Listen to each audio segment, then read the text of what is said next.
This is a short tutorial on how to utilize the League of Women Voters Vote411 Interactive Voter Guide feature. This video is prepared by the League of Women Voters of the Flint area. The first thing you want to do is enter the Vote411 URL into the Internet address bar. The website is www.vote411.org.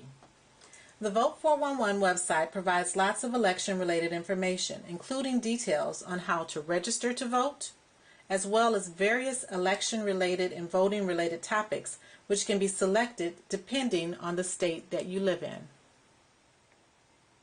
However, what we will be covering today is the voter guide feature.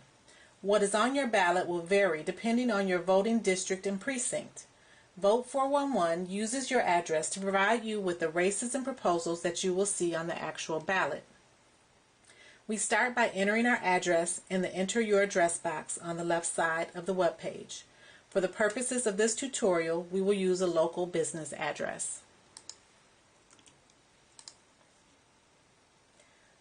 Once you've entered your address, click the Enter button. The next screen will show upcoming election dates and voter registration deadlines. It will also provide a link to verify if you are already registered, to verify your registration status, as well as to verify your polling location. To access the race on your ballot, click the green Get Personalized Information on Candidates and Issues button under the On Your Ballot section. Before you enter the interactive tool, you are shown a map of the address that you input and provided the opportunity to correct that address or put in a different one. Please notice the disclaimer at the bottom of the screen. All statements and videos are posted directly by the candidate. They are unedited by the League of Women Voters and do not express the views of the League. The League never supports or opposes candidates or political parties.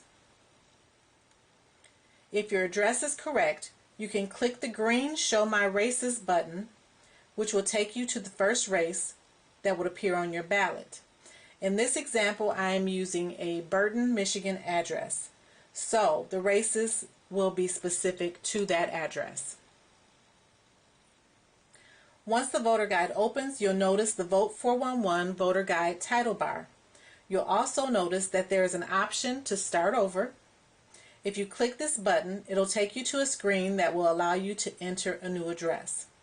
There is also a settings drop-down box, and that allows you to change your view based on the race or the candidate, or if you're searching from a mobile device. If you select Race Index or Candidate Index, it will take you out of the current voter guide and allow you to search for a specific voter guide by state. Below the voter guide title bar, there is a progress indicator, of which the last number identifies how many races and or proposals will be on your ballot. In this case, it indicates that there are 3. The first number in the progress indicator denotes how many races you have already reviewed and made selections for. This number will change as you go through and make selections in the voter guide. Also on this line is the View My Races button. Selecting this button will allow you to preview all of the races on your ballot and skip around to the ones that you want to look at or go back to. The Finish button is made available and will allow you to go to the final page of the voter guide when you're done.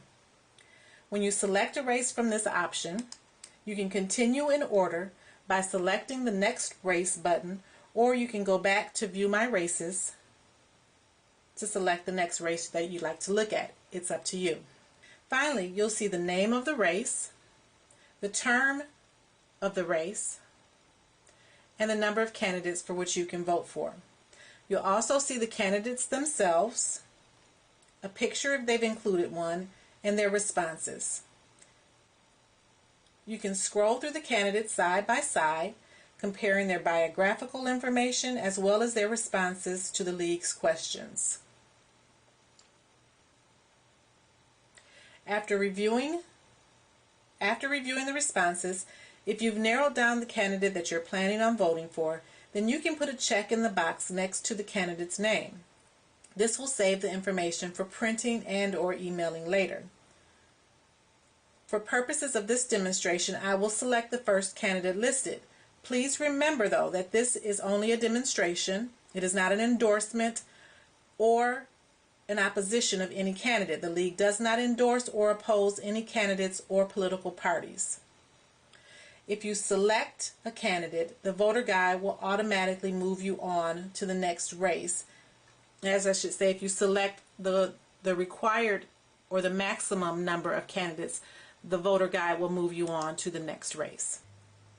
And as you can see here, your progress indicator updates once you've made the selection.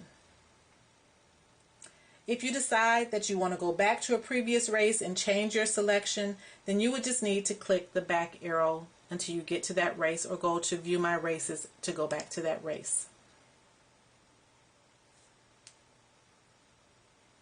Once you're back at that race, if you decide that you don't want to select that candidate, you can uncheck that candidate and select a different candidate, or you can leave the race blank and select no candidates and decide later.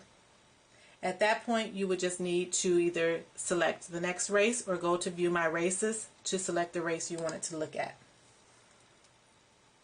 Some races will have more than 2 candidates. In this case, you will see only the candidates' names and pictures, if included.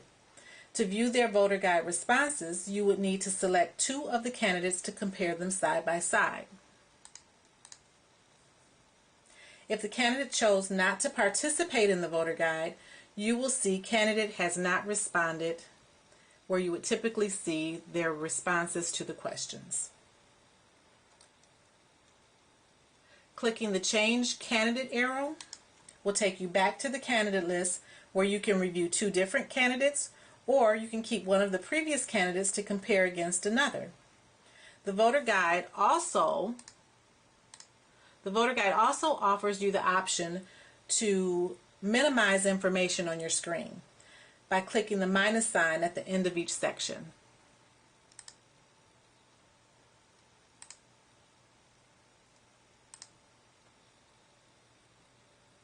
To reopen that section, you would just click the plus signs.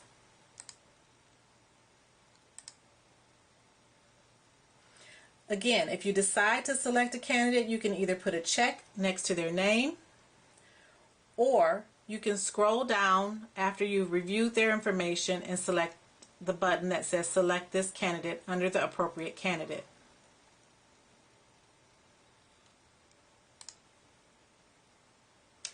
For demonstration purposes, this time, because there are 4 seats available in this race, I will select the first 4 candidates.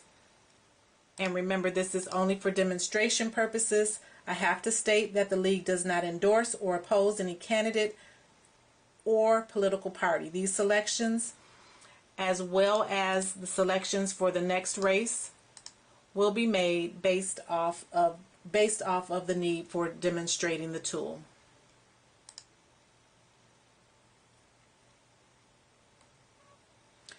Once you have gone through each race, you will be taken to a summary screen.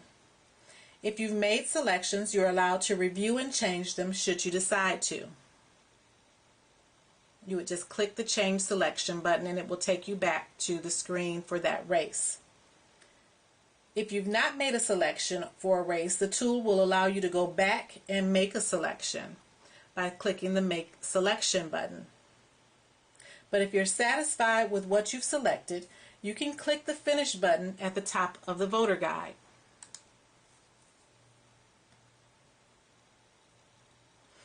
The options on this screen provide you an opportunity to save your selections.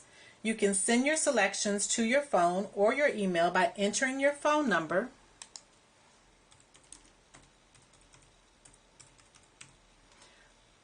and entering your email address, and then pressing the Send button. You can enter either one or the other or both and then press Send. You can share your ballot summary if you choose to via email, Facebook, or Twitter, Or if you choose to print your ballot summary choices, you can do that as well through this link at the bottom. And that can be used if you prefer a hard copy to carry along to the polls, or if you need something to refer back to when you're filling out and completing your absentee ballot. At this point, you can start over if you choose to, or you can go to another section of the Vote411 website. I want to thank you for taking the time to view our video. We hope that it was helpful.